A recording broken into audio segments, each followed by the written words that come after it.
Toga, toga, toga, toga, toga, toga,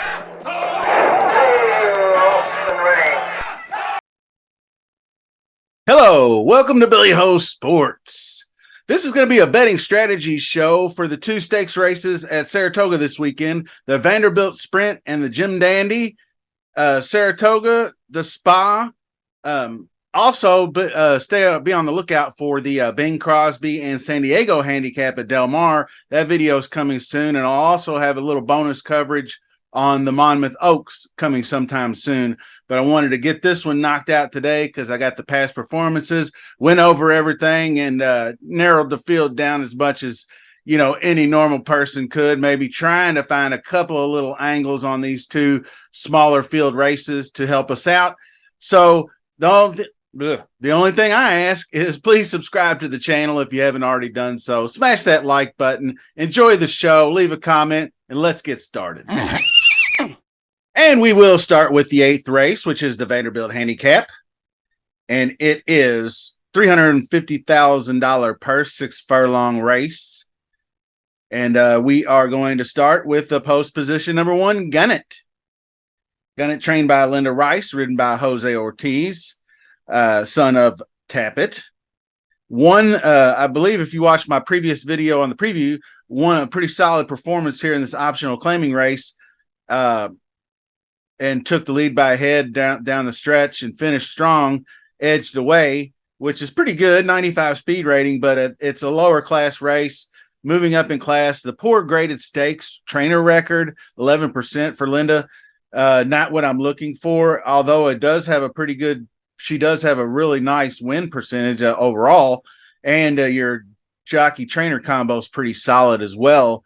But I don't think that I'm going to be watching Gannett fight the uphill battle here, so I'll pass. Number 2 is Synthesis, and that is trained by David Jacobson, ridden by Manny Franco. I mentioned that 6th place in the True North Grade 2. Well, he came back and fired off a second place finish, earning a 93 speed rating at the Nayrud, I believe is how it's pronounced, John Nayrud, Grade 2, longest odds in the race at 20-1.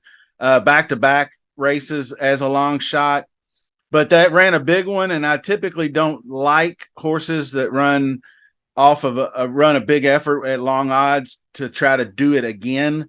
So I'm likely going to pass on this one, but it was a driving effort, and it would have to be a huge bump. I mean, 10 points in speed rating probably is going to be needed here, and I don't think he gets there. So I'll probably likely pass on that one. This one is a new one, Awesome Aaron, and it is trained by Troy Green, ridden by Dylan Davis. It was not in the preview video. Moving up in class, his speed figures below average, beaten by weaker, poor trainer percentage. Now, the early running style and the shorter distance are both kind of interesting angles to play since he's backing up to the 6.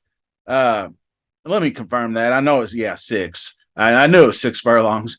But anyway, so cutting back a furlong, which would definitely increase his chances.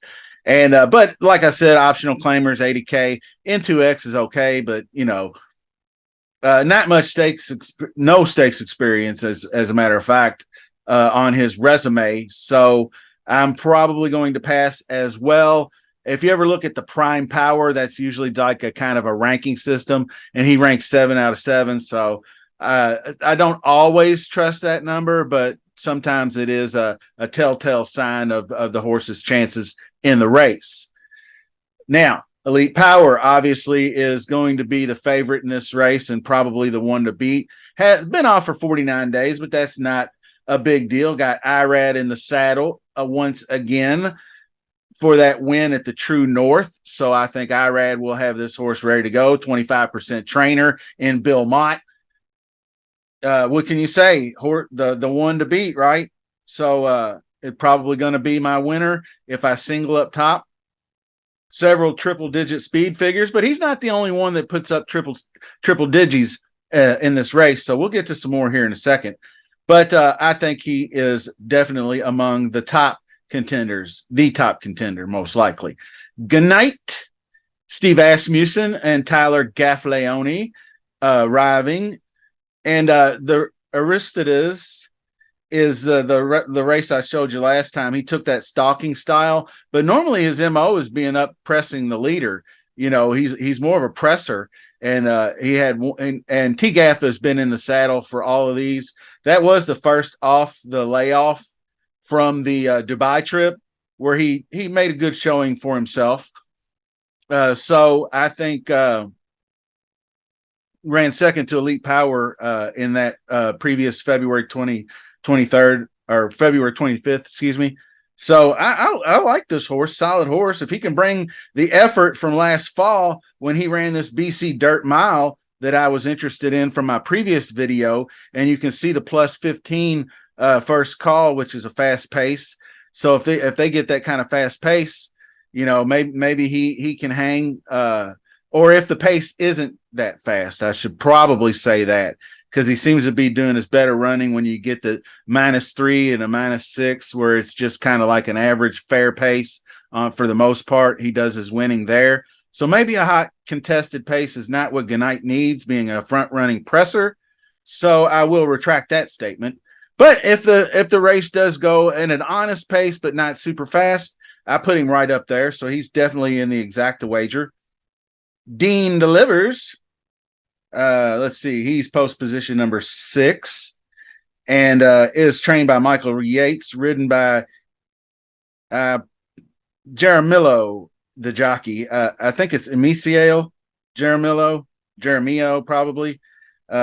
Excuse me on that one. I feel like I think then this last race where they sent him, I think that's probably what they're going to do again. He's ridden them twice to victories. And like I said, triple digis.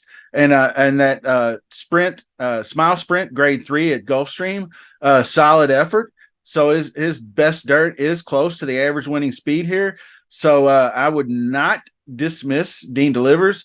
People might look at the jockey and say, if you don't really know jockeys that well, like some of these guys, I'm not familiar, and I'm not most familiar with him personally.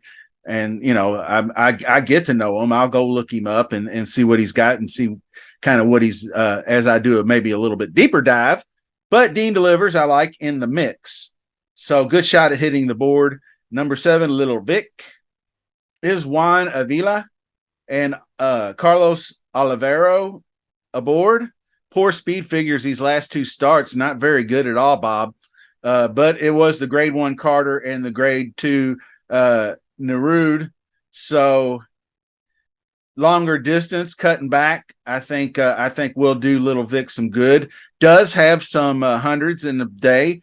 Ran the tomfoolery handicap, grade 3, 108. That was in the mud. I wonder if that's not a telltale sign of this horse's abilities. It does its best digging in the slop or the off track. And I don't think that's what we're going to get this weekend. I actually, full disclosure, have not looked at the weather, but I'm just going to play it as it lies, fast track. So I don't think I'll have any interest in Little Vic. But I'm going to go ahead and set this next race up because we're going to do the Jim Dandy next. And that way we got it on the queue, being more efficient. And we'll go right to the betting chart. And we're going to do just like we always do. We'll plug in the exacta. And so exacta or try, either way, I think what I'll probably do is single the 4 on top. And then maybe just go 5 through 7, 5, 6, and 7, something like that. And do that with an exacta key as well. Key the 4 over 5, 6, 7 for the trifecta as well. Pretty cheap bet. Limited field, 7 horses is not bad, but the next race we're going to do has even less horses. So there is going to be more to do there. So we'll reset this and have that queued up for you. And we go to the 10th race, which is the Jim Dandy, 1 1/8 on the dirt. And like I said, the Derby Trail horses are back. Disarm leads us off. Number 1, Steve Asmussen, Joel Rosario aboard.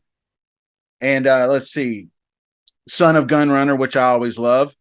And off 48 days, no big deal. That 104 was solid in the slot, but I don't know if that's a trend. where, he does his best digging in the slop. He's going to need pace to set up his close, most likely. But he can close when the pace is not was less than honest. He closed hard to get second to Kings Barnes in that ultra slower paced Louisiana Derby back in March. So it can be done. And I feel like this horse is improving every race. So if he improves at all, he's there. He's going to be in my exacta or exotics wager. So I think he'll need to move forward again to be in the same class. But because there are horses like Forte and Angel of Empire that also employ this same type of stalking style as Disarm.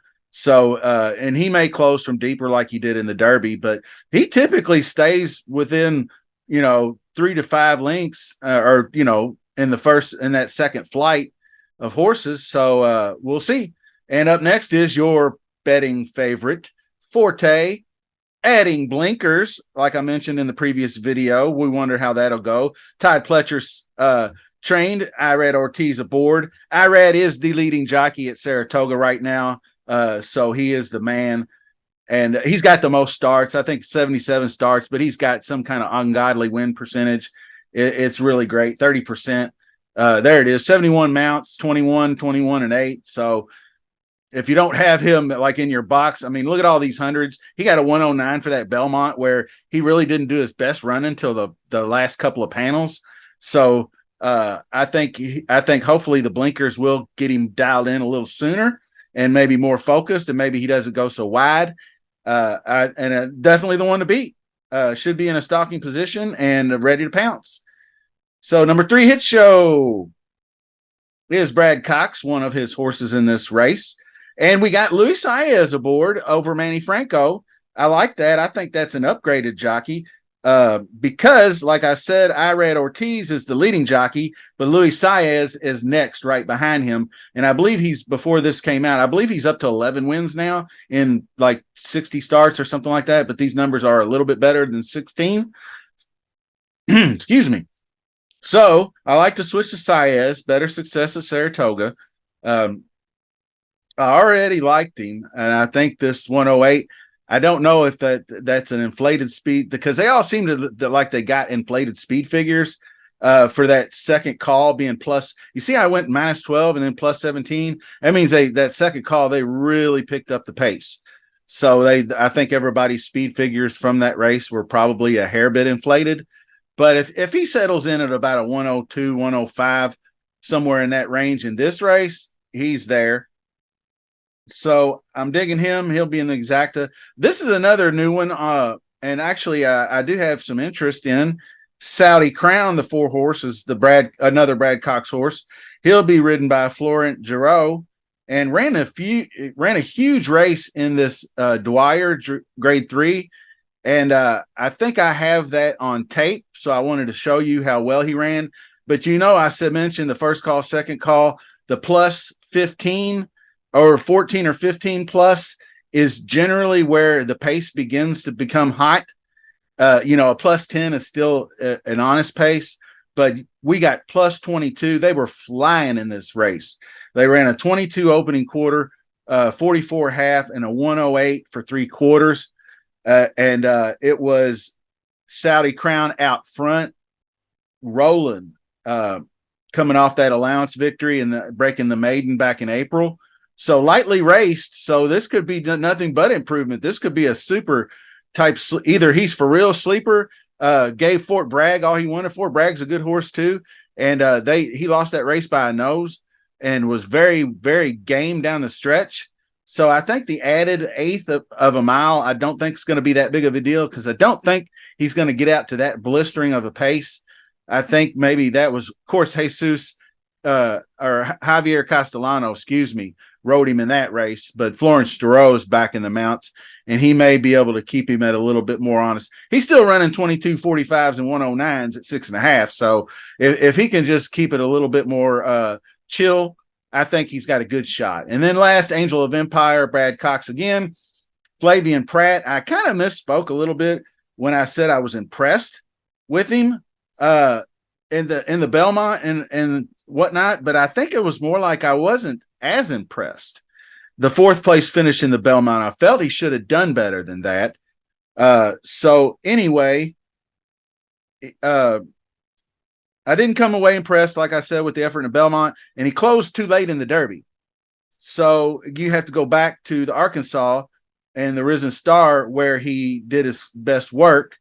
And I don't know if those horses that he ran against are really, you got Victory Formation and two fills solid, but Reincarnate, King Russell. I mean, none of these are Forte. So I know it really sucks, but I might end up not putting Angel of Empire in my wager.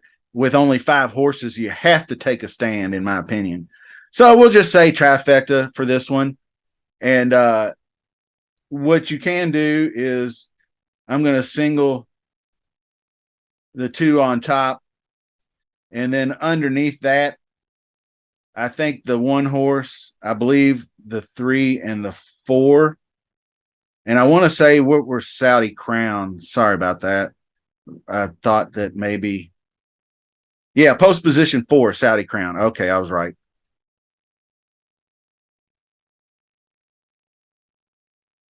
So if I just took a severe stand like this and did keyed the 2 over the 1, 3, 4, I could really triple up on the try for $18.